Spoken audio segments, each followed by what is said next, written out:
C'est bon. C'est bon bonjour. Bonjour. Merci de nous accorder quelques minutes. Un plaisir. Qu'est-ce que ça signifie pour vous l'orthographe? L'orthographe, pour moi, c'est quelque chose de très important. Il faut qu'on ait des règles pour qu'on puisse se comprendre et se parler. Et parmi les règles du langage à l'écrit, il y a l'orthographe. Et je trouve important, moi, d'écrire correctement. Comme je disais aux élèves, malheureusement, le niveau d'orthographe, il a vraiment chuté. Moi, le premier, mais je constate que la nouvelle génération, quand même, c'est ahurissant parfois, les fautes qu'on peut constater.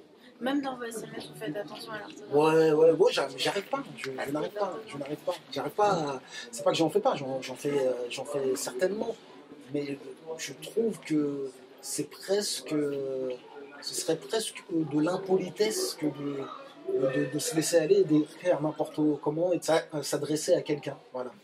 La dictée pour tous, ça vous rappelle quoi? Ça évoque quoi le souvenir de la dictée? Moi, je trouve que le concept est hyper intéressant. Je trouve que c'est bien de mettre l'orthographe en avant et de leur montrer que c'est important.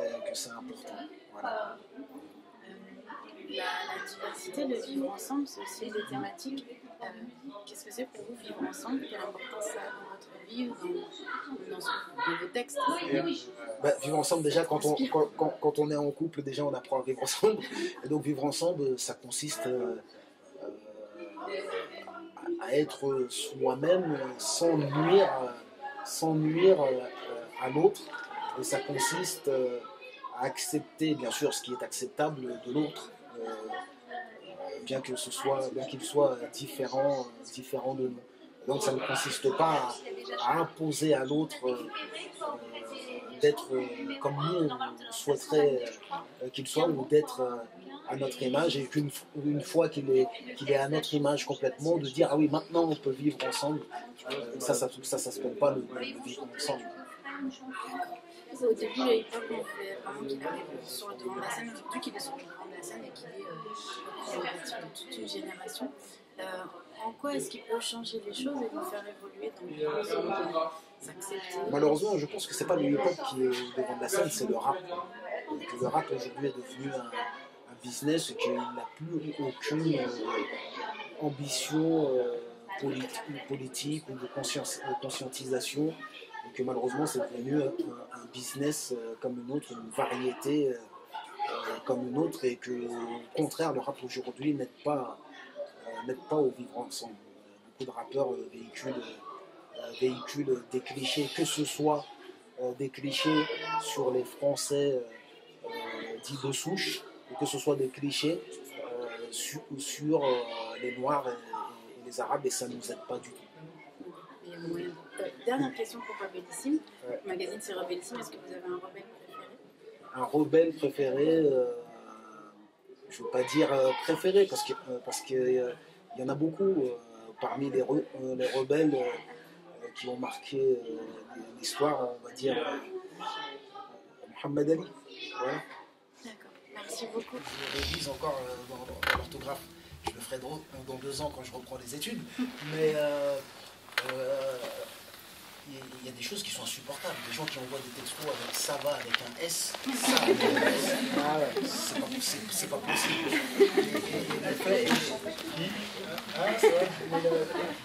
Les textos, c'est devenu. Ça alimente ce truc. Mais bon, voilà, c'est toute la société qui est comme ça, où ça tire vers le bas. Et on le voit parce que quand on échange des textos, plus on échange des textos avec quelqu'un qui est jeune, et plus ses fautes, elles sont flagrantes. Et puis quand on va échanger des textos avec un trentenaire, un quarantenaire, il y a beaucoup moins de fautes. Et donc il y a... Bon, je pense que les profs savent de quoi je parle. Ouais. Non, faites attention, faire un peu d'effort en fonction. Pourquoi vous êtes séparé avec Non, je ne me suis pas séparé de Mafia Kinfry. Il y a un moment où j'ai pris mes distances parce que la Mafia Kinfry développait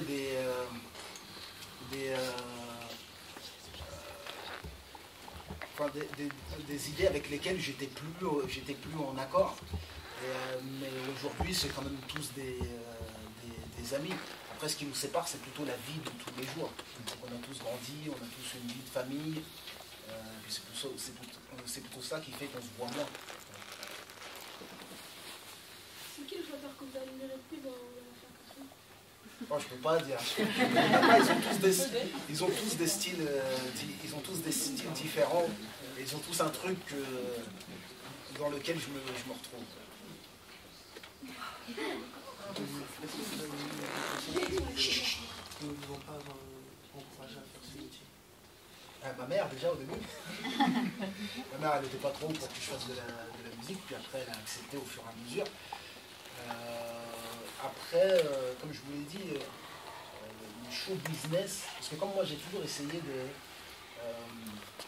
j'essaie toujours de dire des choses dans ma musique. J'ai essayé de dénoncer des choses. J'ai essayé de tirer les gens vers le haut. Ça ne plaît pas à l'industrie musicale qui est là pour faire du chiffre. Et qui est là en général, soit pour, en tout cas, même sans le vouloir, participe à abrutir les gens et à leur enlever toute conscience politique. Ce qui fait que le show business ne m'a jamais ouvert les portes. Tout ce que j'ai obtenu dans le show business, j'ai dû l'arracher, j'ai dû m'imposer parce qu'il y avait un public derrière moi qui me suivait. Par exemple, en 2005, j'avais plus de contrat de maison de disques. J'ai fait le tour des maisons de disques, aucune maison de disques voulait me signer. Alors que je vendais plus, même si mon dernier disque de 2005 qui s'appelait Ma Vérité, il avait moins bien marché, j'en avais vendu quand même 50 000. Et il y avait d'autres personnes qui vendaient moins que moi, qui étaient signées en maison de disques, qui étaient moins connues que moi, qui vendaient moins que moi. Et les gens n'avaient pas envie de se coltiner le rappeur conscient qui dénonce. Voilà. C'est un peu l'histoire du groupe Assassin d'ailleurs. Exactement. Il n'a jamais été vraiment médiatisé. Pour moi, c'est l'un des meilleurs groupes du rap français. Ouais, bien sûr, bien sûr. Parce qu'on parle de messages conscients. Bien sûr. C'est vraiment leur cas. Bien sûr. Est-ce que tu as prévu de nous faire un petit flow là? Je viens d'en faire un là tout à l'heure. J'en ai fait un tout à l'heure. Hein? Un deuxième. On verra. Il y a d'autres questions? Elle après. Vous pouvez indiquer votre parcours? Enfin, comment vous faites pour J'en ai dit pas mal, non? Sur mon parcours. Non, ce que vous devez retenir, c'est que rien, on ne vous donne rien, il faut tout aller chercher, il faut travailler pour ça, et que même le talent ne suffit pas. Même le talent ne suffit pas. Est-ce qu'il y a des titres pour ceux que vous avez fait avec Mata Café, c'est dans des meilleurs titres que vous avez fait? Moi, je ne suis pas dans pour ça. Moi, je sais. Ouais. C'est pour ça que je dis, est-ce que c'est l'un des titres qui a, on va dire, le plus impacté? Ah, c'est un titre qui a impacté, c'est sûr. Et le clip de Pour ceux, c'est quand même l'ancêtre du clip de Kaira. Ouais. Après ce clip-là, après, tout le monde a fait des clips dans la cité avec les cannes.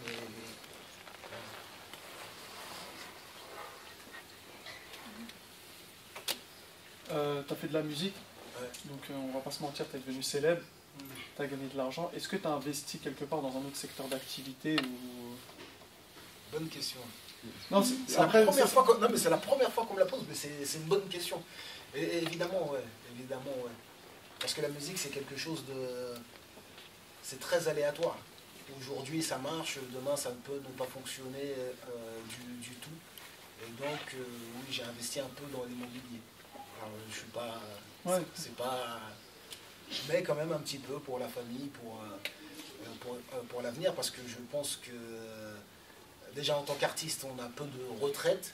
Et déjà, la retraite en elle-même, je ne sais pas si dans 20 ans, ça existera encore. Voilà. Vous parlez de Skyrock, vous avez fait un coup de stress ou pas? Ouais.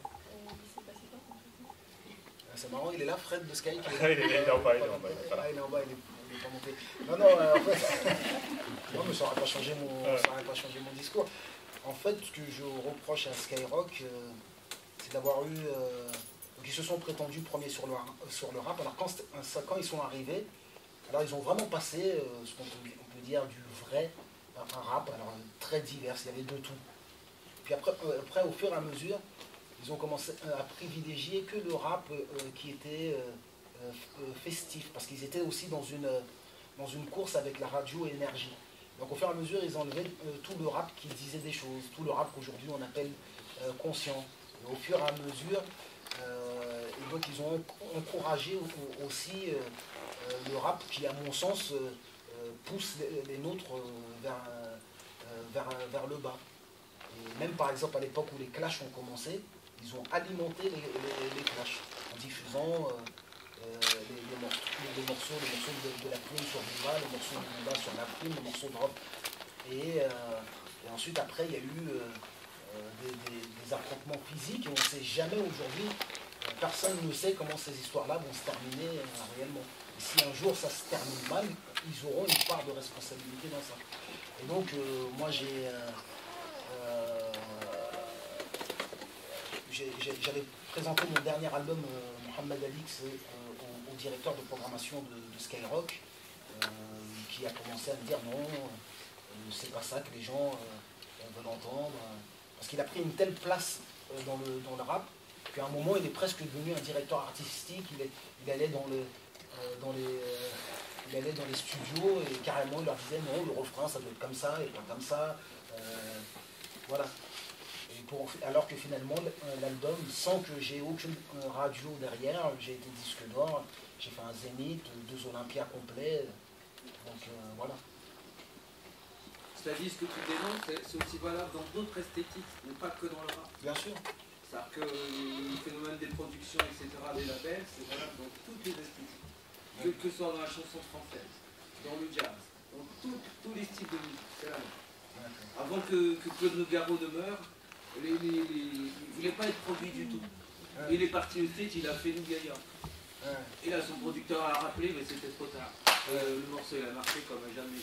Donc ça, c'est valable. Je vais être méchant, mais plus que 2 minutes. Eh ben, on va faire un petit flow ensemble, toi et moi. Je vais te faire un petit riff. Ah, mais vas-y. Il y a une dernière question, Dernière question. Vous avez parlé par exemple du clash de Dubaï et la fille. J'aimerais bien savoir votre position par rapport à ça, aux rappeurs qui se clashent dans le rap. Qu'est-ce que vous en pensez? Qu'est-ce que j'en pense? Je pense que c'est dommage. Je pense qu'il y a de la place. Il y a de la place pour tout le monde. Parce que dans la vie, c'est pas une condition pour exister que d'empêcher l'autre d'exister. C'est pas ma philosophie de vie. Après, moi aussi, il m'est arrivé d'avoir été attaqué par des rappeurs et j'estimais qu'ils n'avaient pas à m'attaquer et je ne me suis pas laissé faire. Et demain non plus, je ne me laisserai pas faire. C'est M. Jean Gabin. Par exemple. C'est vrai? On y va? Dernière, allez.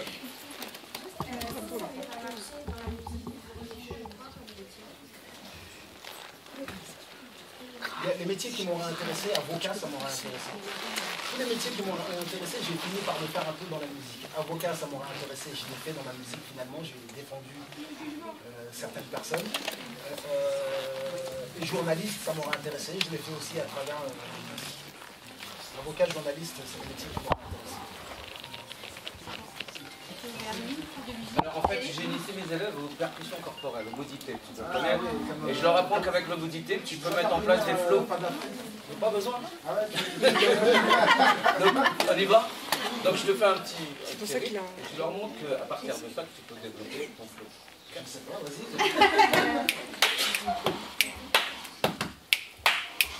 N'est pas condamné à l'échec. Voilà le chant des combattants, banlieusards et fiers de l'être. J'ai créé l'hymne des battants, ceux qui ne font pas toujours ce qu'on attend. 2, qui ne disent pas toujours ce que l'on veut entendre. 2, parce que la vie est un combat. Pour ceux d'en haut comme pour ceux d'en bas. Si t'acceptes pas ça, c'est que t'es qu'un lâche. Lève-toi et marche, c'est un pour les miens. Arabes et noirs pour la plupart, et pour mes partout. Les prolétaires, les banlieusards, le 2, ce sera pour ceux qui rêvent d'une France unifiée. Parce qu'il y a toujours, il y a de France qui peut nier. Et moi je suis de la deuxième France, celle de l'insécurité, des terroristes potentiels, des assistés. C'est ce qu'ils attendent de nous. Mais j'ai d'autres projets pour qu'ils retiennent ça. Je suis pas une victime, un soldat, regarde-moi. Noir et fier de l'être, je manie la langue de Molière, je maîtrise les lettres. Français parce que la France a colonisé les ancêtres, mais mon esprit est libre, et mon Afrique n'a aucune dette. Je suis parti de loin, les pieds entravés, le système ne m'a rien donné, j'ai dû le braver. C'était la ligne de départ et j'ai dirigé ma course, pendant que les clubs me coursaient, eux investissaient en bourse. J'étais censé échouer, finir écroué, la peau trouée, et si j'en parle la gorge nouée, c'est que j'ai nagé dans des eaux profondes sans bouée, j'ai le ghetto tatoué dans la peau, je suis rebelle comme écoué, mais l'espoir ne m'a jamais quitté. En attendant des jours meilleurs, j'ai résisté, et je continue encore. Je suis le capitaine dans le bateau de mes efforts.